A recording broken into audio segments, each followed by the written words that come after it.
Hey guys, welcome to Boxing Squad for boxing news and views from around the internet. The fight between Tyson Fury and Otto Wallen sold just over 3,500 tickets, and there were another 3,800 tickets that were given away or comped. So those tickets, 3,577 according to the Nevada State Athletic Commission, generated $999,722.50. That was the live gate. So not exactly great numbers for Tyson Fury, who Bob Arum has been saying Tyson Fury is the biggest act in Las Vegas since Elvis. So these numbers, I'm sure, will be concerning for Bob Arum, for ESPN and Top Rank, because at the moment you can't say that Tyson Fury is a draw in the United States. And this second fight on his co-promotional deal with ESPN and Top Rank, it actually sold 2,000 fewer tickets than the first fight, which was on June 15th in Las Vegas and sold 5,500 tickets. So not good news for Tyson Fury. Obviously, he is not resonating with fans in the United States. And sure, some people might say that, well, a lot of people don't come out for fights in the United States. It's about the TV audiences, yada, yada, yada, that sort of thing. But it is a litmus test of sorts in terms of popularity. And you got to say that Tyson Fury, I don't think, has really done enough to increase his profile ahead of a rematch with Deontay Wilder. You could probably call 2019 a lost year. Sure, his bank balance has probably been boosted by over $20 million. But in terms of generating more interest, buzz, and hype for a rematch with Deontay Wilder, I'm just not so sure that he's actually accomplished that, and it kind of feels like he's clipped the ticket on a couple of softer fights than he otherwise would have had he faced Wilder. So not good news for Tyson Fury in terms of his popularity, and I'm sure there will be a few concerned faces at ESPN and Top Rank. Only 3,500 tickets sold. And Fury himself has actually given an update on how he's going at the moment and how those cuts are doing. You can see here, and I'll play that clip now. Hey, this is Tyson Fury, aka the Gypsy King. Just word of the day is stay blessed, stay focused, never give up on your dreams, keep moving forward no matter what. I've just got out of the gym myself. I feel absolutely fantastic. The cut is healing very well, as I'm 3/4 vampire. Don't remember ever feeling better, to be fair. Very happy, very healthy and very well. Spreading positivity as always. Everybody out there who's down needs that kick today, needs that bit of get up and go. Get yourself up, get on the road, go to the gym. Do whatever makes you feel good. As long as it's positive, crack on with your job and do it. I'm saying I'm a gym junkie. I suppose I am a gym junkie. I love the gym. I love the feeling you get when you've had a good workout. Take it easy, people. And fellow top British heavyweight Dillian Whyte has also given an update on Instagram via a live video which he did with Derek Chisora, and it doesn't look like he will be on that December 7th undercard for Joshua and Ruiz too. I'm good, bro. I'm good. Just fighting the battle as usual, man. Oh, man, you know how it is, man. Keep doing what you're doing, bro. That's it, bro. I'm back training properly now anyway, so... What, is it true I heard you're not doing December? No. I might fight in December, but I don't know yet. Let's see. Yeah? Yeah. But I won't fight and Joshua's undercard, man. Forget that. That's mad. Yeah? But you need to get a fight out there, bro. Just even if you get 8 rounders, bro, 10 rounders. Yeah. Let's see. I'm gonna... Yeah? You know the process. You gotta take your time, man. But let's see, man. You have to go through the process and believe in the process. I heard it'd be a good look if you can get on the AJ, the one in Saudi. You said you don't want to do that. Nah, man. You want to do that? I'm on my own journey, man. You know, after a while, you have to just do your own thing. You know. But they're looking at doing lots of shows over there, so it'd be nice to show you. Oh yeah. No. Definitely. I get back. I'll definitely fight out there, 100%. But for now, I'm just focusing on clearing my name. And then God willing, everything goes good. I'll be back shortly. You right, Ruben? Yeah. What's going on, bro?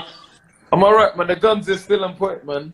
Hey, yeah. For sure, David might get jealous. Nah. Rising heavyweight Daniel Dubois says he's open to facing Joe Joyce next for the EBU title if it is so ordered. So he says, whoever come first, I'll deal with them. Joe, if it's the next challenge, then I want him. And further down in this article by TalkSport, his promoter Frank Warren says, of Joyce and Dubois, if they nominate that, we'll go for that. I understand where he's coming from. He feels he's been fighting for many, many years. He was 31 when he turned pro. This is Joyce, silver medalist at the Olympic Games, and he's looking to exploit the position that he's got, being the mandatory for Manuel Char's WBA version of a title. I get that and understand that, but Daniel's not going to shy away from anything. If he gets nominated for the European, then that's the direction we're going in. And further down here, just on Otto Wallin, Daniel Dubois says Tyson was hampered through 2 bad cuts. One of his eyes was quite blinded, and he got caught a couple of times as a result of that. But Wallin done well. He saw blood, and it spurred him on. He done well, Wallin, and he's got himself into a good position, and that'd be a great fight for Daniel. Of course, it'd be a good fight to make. Actually, sorry, that's Frank Warren saying that. And Dubois says, yeah, definitely down the line, pretty soon. I'll keep winning, then all these matches can be made. And moving on, promoter Eddie Hearn has told Michael Benson that Martin Bakole's next fight is likely to be Evgeny Romanov, either in Newcastle on October 19th or Monaco on November 30th. Murat Gassiev could also return in Monaco or on the December 13th show, which is reported to feature Jacobs Hooker plus Estrada versus Yafai. I think he actually means the card in Monte Carlo, not Monaco. But that fight, if they could make that Martin Bakole versus Evgeny Romanov, that is a very, very competitive fight. It should be a very good fight. 2 really decent heavyweight prospects. Evgeny Romanov, as we know, was a guy who knocked out Deontay Wilder in the amateurs. That's one of his claims to fame. But also, he's been putting up good performances in the pros so far. He's unbeaten. Martin Bakole has that one loss to Michael Hunter, but he's improved since then. Bakole being the much bigger guy against Romanov, who's 6'1". But that would be a competitive fight. Evgeny Romanov is sort of Alexander Povetkin-esque type fighter, a guy who likes to sort of come in, get inside and unload the tank, get some hooks away. Bakole, he's a big unit, hard puncher. He came unstuck against Michael Hunter, but I have seen adjustments since then. He has improved. I think for a lot of people, this would be pretty much a 50-50 sort of fight. Maybe they would slightly favour one guy over the other, but we need more matchups like this involving very good heavyweight prospects. I like this fight. Hey, Jared Anderson here, Toledo, Ohio. Just signed at Top Rank headquarters, ready to get started. See you guys this fall. And rounding out this heavyweight mashup video is Top Rank signing Team USA heavyweight phenom Jared Anderson. So the press release here from Top Rank, it goes on to say that they have signed Jared Big Baby Anderson. Team USA's top ranked heavyweight signed a multi-year professional contract with Top Rank. Detail some of his amateur past, including winning the 2017 USA National Championship. He repeated as national champion in 2018 and decided to turn pro rather than pursue a spot on the 2020 Olympic team.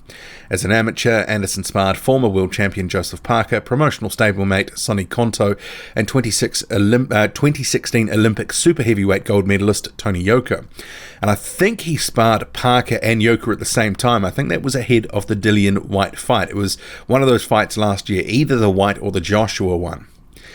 But in terms of Anderson himself, so he says, "This means the world to me. I feel like I can start my career and build something so that I can support my family. I want to represent my city and become a role model for kids who have dreams. My dream is to become heavyweight champion of the world. I want to become an ambassador for my city, use my platform for good. Toledo means so much to me, and for me to give back would mean everything." So Jared Anderson signing on with Top Rank. I guess watch this space. Top Rank has been building its heavyweight stable. Sonny Konto, he's another up-and-coming fighter. He was added to the roster last year. Guido Vianello, another young fighter, added to the roster last year. They have a few young guys coming through in addition to the more established heavyweights like Tyson Fury, Ajit Kabial, Kubrat Pulev, Bryant Jennings. So there is a few riches there within that stable which is starting to build at heavyweight.